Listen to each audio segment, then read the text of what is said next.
It's hard for me to understand exactly just what he's saying. Yep. When he doesn't, doesn't let the type of music that you play. I think for me, I think a player that becomes a head coach should have the easiest job being able to relate because he's been in that locker room, Skip. 70% of the players are black when he played and currently. So you would think he would know how to interact and how to deal with black players. For me, Skip, I think it has a lot to do with the locker room. The Baltimore Ravens locker room is very, very unique. It's player dominant. And from Brian Billick to John Harbaugh, they've let the players, you do your thing, you do what you want to do. We play music loud before the game. Brian had no problem with that. You just do you. I don't get what he's saying, Skip, but I know you see John Harbaugh, the way he interacts with Lamar Jackson, putting his arm around him, saying, hey, there are kids out there that wants to be Lamar Jackson. Yep. They're buying your jersey. Maybe it has that kind of interaction. Maybe, that's not Dez, maybe it's Dez. That's not Dak and Jason's relationship. Each coach, each player have a different, unique, especially the quarterback, Skip, have a very unique person, dynamic when it comes to their relationship. I agree. For us, when we were playing with Mike in the mid-90s and we were very good, I would just, hey, like, Mike, man, we want to watch the fight. He's like, 84, who's fighting? That's what we went by numbers. He's like, 84. I like Tyson Holyfield. Okay, hey, no problem. He'd say, but hey, I'm counting on you to get them ready now. Yeah. No problem. That's how it was. So Skip, unless he can give me some context of what he's talking about, it's hard for me to understand.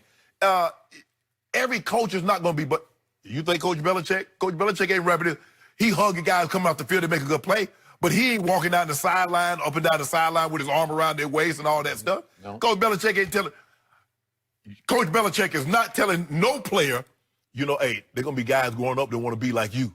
You revolutionize the game. Coach Belichick ain't doing that. Nope. So each coach is, Skip, look, I still believe Dez is hurt how it ended for him in Dallas. I agree. And I believe he holds Jason Garrett culpable. He does. I believe he thinks Jason didn't fight hard enough for him. That's a fact. But I believe no matter what Jason Garrett had said, Jerry Jones has made it abundantly clear, Skip, when it comes to any decisions involving the Dallas Cowboys, the buck stops on his table, on his desk.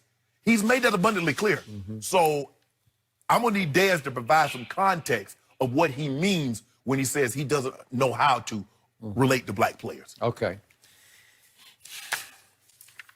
I'm glad you brought up the point, axe to grind. So you have to keep it in that context. But I did appreciate that Dez is mature enough to know you have to draw a line before you go over the line, and he made it very clear, 100% he's not racist. Right. He just can't relate. Right. Well, there's a big difference, because if you're going to condemn him as he hated me because I was black, he got rid of me because I was black, okay, then we got a whole nother issue. Okay.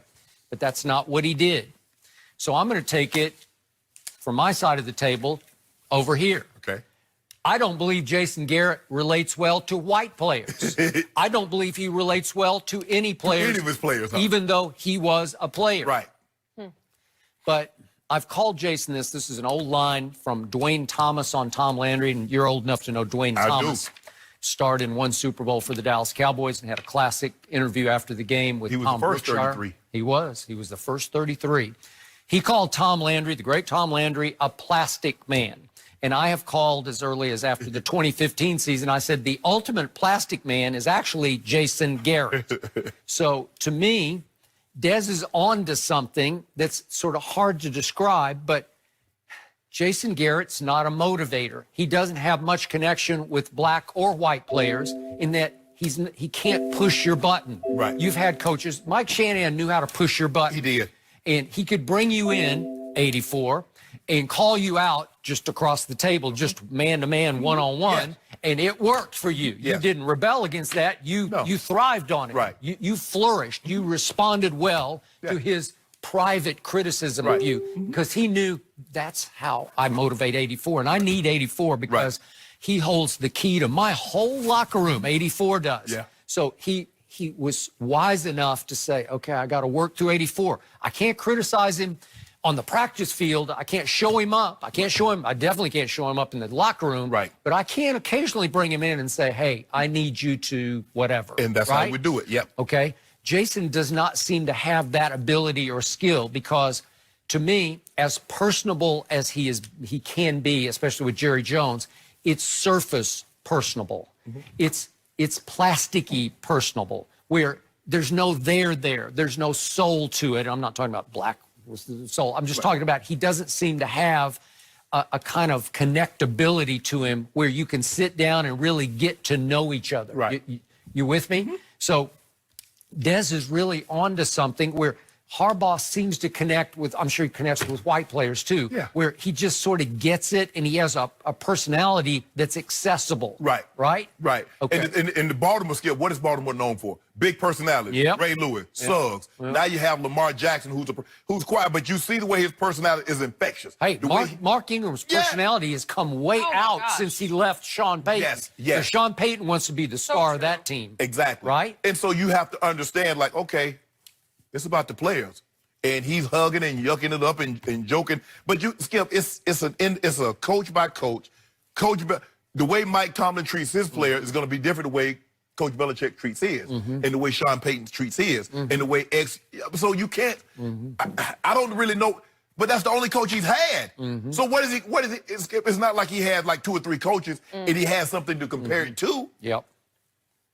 I mean, I can compare it. I had Dan Reeves, I had Wade Phillips, I had Mike Shanahan, I had Brian Billick. So I can say, well, this guy was like this and that guy was like that. But he's only had one coach. Yep. No, that's true. And by the way, Dan Reeves, who I knew very well, he had that ability to connect, but he was just so tough. He was so old school that he was hard to play for. Yes. But he was very, very, very demanding. Yes, very demanding. So in the end, all I know about Jason Garrett this year is 8 times in 11 games, my team has come out not motivated, not ready for kickoff because it has quickly fallen behind. And even at New England, it fell behind 10-0 and it felt like 40-0 because of the elements and because it's Foxborough, Brady, Belichick, right? So, you know, I keep telling you, I don't believe Jason Garrett could motivate a rodeo bull in the chute before the gates open. And, you know, obviously you don't even need to. But I think the bull would walk out if Jason Garrett whispered in its ear, right? So in the end, Dez is on to something. And this is the first time I appreciate what he has said because he is hitting the nail on the head. But Skip, I think Jerry knew what he was getting when he got Jason Garrett. He knows Jason is not a motivator. You know the guys that motivate the players and get them ready to go. I remember there have been times in camp, Skip, when I on my return, that I was going to have the morning off. And, you know, that was one of the things that Mike told me, said, when you come back 84, I'm going to take care of your practice. You know, it's not like it is now. But they would, like, I was supposed to have the morning off. And Gary Kubiak would come to me and says, 84. He called Mike boss. He said, the boss want to know can you go this morning? He said, because the practice won't be the same if you're not there. Oh, no problem. Let me get my stuff. Let me get ready to go. Because that was kind of my role, Skip. You know, and I understood that. So that was how, like I said, I need Dez to give me an example of what you're talking about. If you can provide an example or give me some context to what you're just saying, he can't relate. But, I mean, playing the music, I mean. Okay, so the all-time flip side of Jason Garrett for me was a coach I knew very well, continue to know very well, Barry Switzer, who actually had a deeper connection to my eye and my sort of observance with the black players than he did with the white players. Those black players on the 95 team, Dion, Michael Irvin, Charles Haley, they would run through the locker room wall for Barry Switzer. Deep connection of motivation. They knew when it was time to play, they were going to play hard for that coach. But he was party hard, play hard, coach. That was his whole mantra. So just be ready for kickoff. Yep. That's